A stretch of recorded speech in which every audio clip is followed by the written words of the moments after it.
He wants to know, I engrave stainless steel nameplates. He would love some tips and suggestions on that application because he's rather new as well. Well, tips and tricks really come down, since you didn't really specify what you're looking for as far as application-wise. I'm assuming you're talking about quality. And quality of stainless steel is dependent not only on the depth, the way you set it, but what product you were using to get that actual engraving done. We have many different kinds of cutters, and they all have different purposes. Now, for example, here is a half round. It's basically an inverted triangle. You got your little pyramid here. And this is a quarter round. As you can see, it's only a quarter of the shaft. That's why it's called a quarter round. And then this is half, because half of it's cut out. Alright. So, again, we've got our nice quarter round here that looks almost like a miniature shovel. That's what I call it. And our half round's this large inverted pyramid. Alright.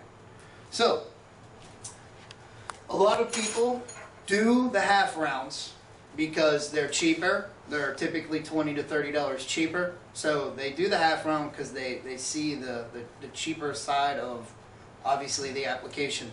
The problem with that is these half rounds, if you're engraving 440 stainless steel or thick stainless steel, again, I don't know the very specific specifications of what you're engraving on, but the thicker you need to go in the steel, the faster these half rounds will wear out. And these will actually have half or less of the life of a quarter round. And the reason why is the quarter round itself is designed for very heavy, thick cutting. So even if you're doing something lighter, like still steel but not stainless steel, you can still use the quarter round. You're just going to need to be more careful on how you set your depth, because the quarter round will tear up your material if you don't have the depth set correctly. But this will bring out a very beautiful engraving just as much as this. They both will do the same thing. It's all about the setup itself. And, you know, we already touched on the setting of the depth. So, you know, you guys can do the depth the same way with steel, and you're going to come out with the same outcome. The only problem with stainless steel is, even though I don't know, anyone out there that wants to go deep into stainless steel, you do not want to go too deep too fast. You will ruin your cutter. So with true stainless steel, depending on how deep you want to go, you're going to want 3 or 4 passes to get to the depth that you need to do. And that's going to save your cutter. It might take you a couple more minutes, or 10 to 15 minutes, but you will save your cutters and your material because you're going to get beautiful outlines.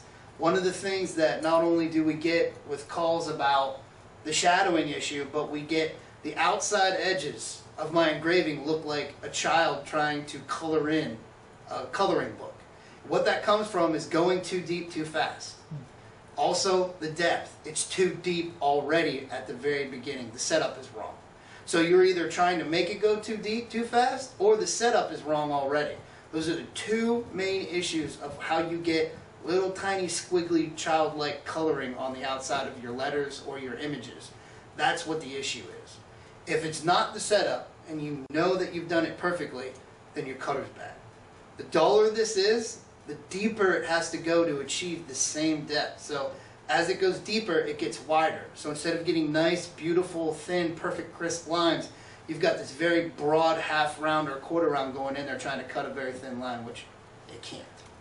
So, you know, for Andrew, if you've got a very specific setup, again, that you're looking for, that you want the best type of engraving, you can go ahead and email us or just call in, and I can give you the best setup for how your nameplate is. The thickness, I'll need to know the thickness, the size, what kind of machine you have, and we can go from there.